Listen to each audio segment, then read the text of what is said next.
warahmatullahi wabarakatuh. Waalaikumsalam warahmatullahi wabarakatuh. Bersama kami di video pasca observasi yang sebelumnya ada video observasi dan juga pra-observasi. Di sini saya ditemani oleh Ibu Cantika, guru kelas 5 dan juga PP Ibu Hadijah. Apa kabar Ibu Hadijah? Cantika, pada kesempatan kali ini kita akan pasca observasi ya Ibu. Dan saya di sini akan memberikan beberapa pertanyaan terkait proses observasi kelas kemarin dan juga evaluasi tentang proses pembelajaran yang sudah kita lakukan. Pertanyaan pertama di sini, bagaimana perasaan Ibu terkait observasi kelas yang sudah berlangsung? Ya, untuk perasaan saya setelah pembelajaran yang saya lakukan kemarin, alhamdulillah saya sendiri dan saya merasa senang dan merasa bahwa pembelajaran yang sudah saya siapkan itu berjalan dengan lancar, dan lebih senang lagi ketika anak-anak itu antusias dalam mengikuti pembelajaran yang saya lakukan kemarin, Mbak Rita. Alhamdulillah. Ya. Di sini bisa ceritakan kembali area pengembangan yang sudah Ibu lakukan pada tahap-tahap yang sudah Ibu rencanakan kemarin. Untuk area pengembangan yang saya kembangkan dalam pembelajaran, saya mengambil 3 aspek. Yang pertama itu pengetahuan. Untuk pengetahuan itu sendiri, saya melihat dari anak-anak ketika setelah pembelajaran, saya memberikan penugasan melalui quiz interaktif menggunakan quizzes. Memang di dalam penggunaan quizzes ini anak-anak memang antusias, jadi setelah belajar mereka menggunakan quizzes dengan metode kakak gitu. Jadi anak-anak itu menjawab pertanyaan melalui interaktif quiz tadi, dan terlihat dari hasil yang diperoleh setelah melakukan pembelajaran ini, anak-anak jadi lebih paham seperti itu.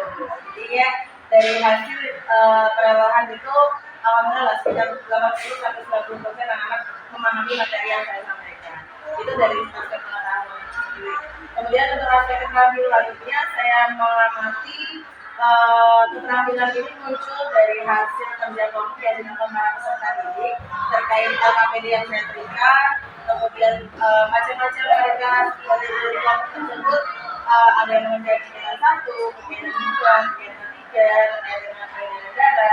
Lalu juga ada produk yang dihasilkan, ada yang kelompok menghasilkan gambar, kemudian ada yang menghasilkan pantun, dan juga malah lebih ekspeknya lagi itu dia membuat lirik lagu peredaran darah yang berbeda dengan apa yang sudah saya berikan gitu. Jadi mengaransemen kembali gitu. Itu yang saya agak wah keren juga nih untuk anak-anak kelas 5. Kemudian untuk aspek sikapnya sendiri, saya mengamati anak-anak ini ketika kerja kelompok mereka kompak, saling berdiskusi, saling menghargai. Kemudian juga ketika mempresentasikan hasil diskusi mereka, itu percaya diri dari mereka itu muncul. Jadi anak-anak yang biasanya pendiam ketika mempresentasikan mau tidak mau karena mereka tugasnya masing-masing, jadi mereka tuh kayak oh iya ya yang tidak tugas untuk presentasi gitu kan. Jadi semua kelompok itu mempunyai partisipasi. Jadi dari 3 area pengembangan pengetahuan dan sikap yang sudah diceritakan tadi, menurut Ibu apakah area pengembangan tersebut sudah berhasil? Alhamdulillah sudah berhasil, berjalan dengan baik ya Bu ya. Menurut Ibu adakah kendala dalam melakukan pembelajaran kemarin? Untuk kendala teknis, alhamdulillah tidak ada kendala secara persiapan pembelajaran, semuanya berjalan dengan lancar. Hanya kendala yang saya temukan ini terkait dengan pesertanya di pemerintah, karena di kelas saya ini ada 2 anak yang spesial, jadi memang harus butuh pengulangan pembelajaran karena kelas untuk berkarya. Kemudian untuk anak-anak yang spesial ini saya dari awal sudah menugaskan satu anak untuk menjadi teman sejawat mereka. Jadi kalau anak ini tidak bisa, ayo bantu temannya. Dan untuk kendala dalam pembelajaran yang terakhir ini, ketika kerja kelompok ada dari 4 kelompok ada satu kelompok yang tidak menyelesaikan tugasnya tepat waktu, selesai pas selesai tidak sesuai waktunya. Jadi menurut saya di situ menjadikan pembelajaran ini agak mundur gitu ya. Ya, waktunya mungkin dari kelompok ini tidak efisien dalam menggunakan waktu yang berbasis. Jadi ada kendalanya terdapat pada siswanya ya, dimana siswa itu tidak bisa berguna dalam kelompoknya. Kira-kira kenapa hal itu bisa terjadi? Yang saya amati di wanita, karena di dalam kelompok tersebut memang anggota-anggotanya ini anak-anak yang hobi ngobrol, hobi bercanda gitu ya. Jadinya tugasnya tidak terselesaikan tepat waktu, sedangkan kelompok yang lain sudah membagi tugasnya sesuai dengan tugas masing-masing gitu. Dan saya amati di sini ketua kelompoknya memang anaknya justru yang memang suka bercanda, suka ngobrol gitu. Jadi mungkin kurang apa ya, membagi tugas ke teman-temannya ini kurang tegas atau seperti apa gitu. Jadi tugasnya selesainya tidak tepat waktu. Jadi di situ ada kelompok yang malah ketuanya itu Iya. tidak membagi tugas Iya. ya. Nah, bagaimana cara Pak Ibu nih untuk membuat hal tersebut tidak terulang kembali agar pembelajarannya itu bisa berjalan mulus?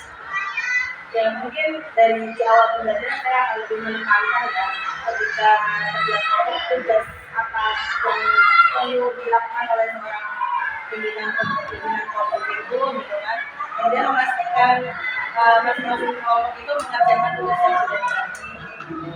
Kemudian juga mungkin akan saya lakukan controlling itu untuk kelompok supaya kedepannya kelompok itu memang imbang, jadi tidak semua yang hobi ngobrol di satu kelompok gitu. Jadi nanti akan rolling kembali ya, rolling kembali kelompok tersebut akan lebih bisa lagi ya anggota kelompoknya. Baik. Dan di sini kira-kira kapan Ibu akan melakukan rencana ini? Rencana saya untuk rolling kelompok atau rolling ini ya awal bulan karena memang beberapa sebenarnya saya akan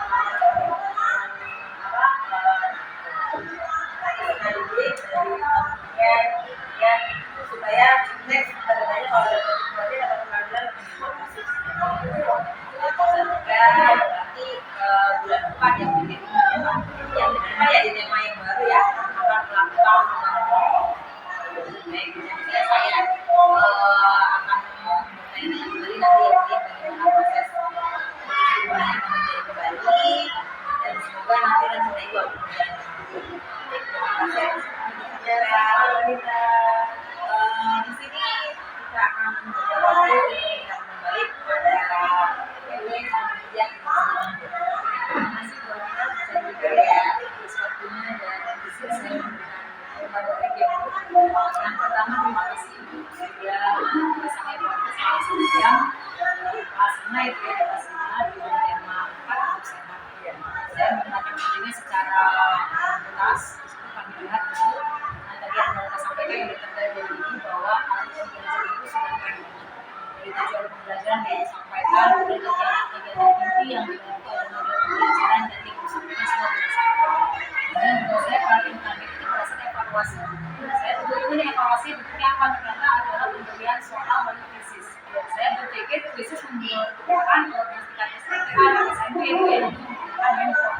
Kita hanya kertas yang kalian saya subuh mereka jadi beberapa menit saya bisa membuatnya ini sebenarnya bagaimana teknisnya ini buat kami kalau SMA yang hari ini sudah ada, tapi kalau saya sendiri baru tahu bahwa selama ini kan dominan pakai adalah gadget ya, menjadi opsi baru sehingga anak tidak fokus pada handphone tapi fokus pada pembelajaran. Kemudian yang kedua Bu, terima kasih juga melihat sepanjang perjalanan proses pembelajaran itu namanya mindfulness sangat luar biasa dan semua SPT yang dikeluarkan dengan luar biasa, anak-anak semuanya keren, punya mau teriak, mau bicara, mau nyanyi, semua bergerak yang disampaikan tadi juga sudah menghasilkan diferensiasi ya, itu konten anak bermacam-macam, ada puisi, ada lagu ya, ada drama dan sebagainya. Keren sekali. Kemudian juga barangkali yang bisa kita sampaikan dari pengalaman ini yang beberapa mobil yang sudah disusun.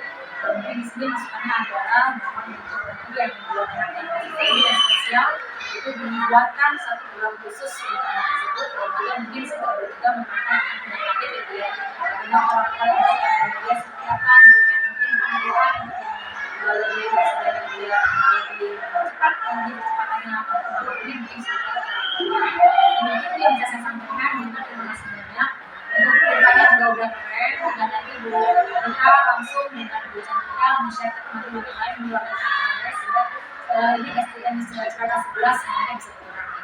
Sukses selalu untuk SDM Strata 11. Terima kasih atas pemberian data yang disampaikan oleh Bu Hadija. Akhirnya kegiatan pasca observasi sudah berjalan dengan lancar. Dari kegiatan observasi, kemudian observasi, dan sini terakhir video pasca observasi sudah berjalan dengan lancar. Terima kasih atas waktunya Bu Cantika dan juga Bu Hadija atas waktunya. Sekian dari kami. Wassalamualaikum warahmatullahi wabarakatuh. Waalaikumsalam warahmatullahi wabarakatuh.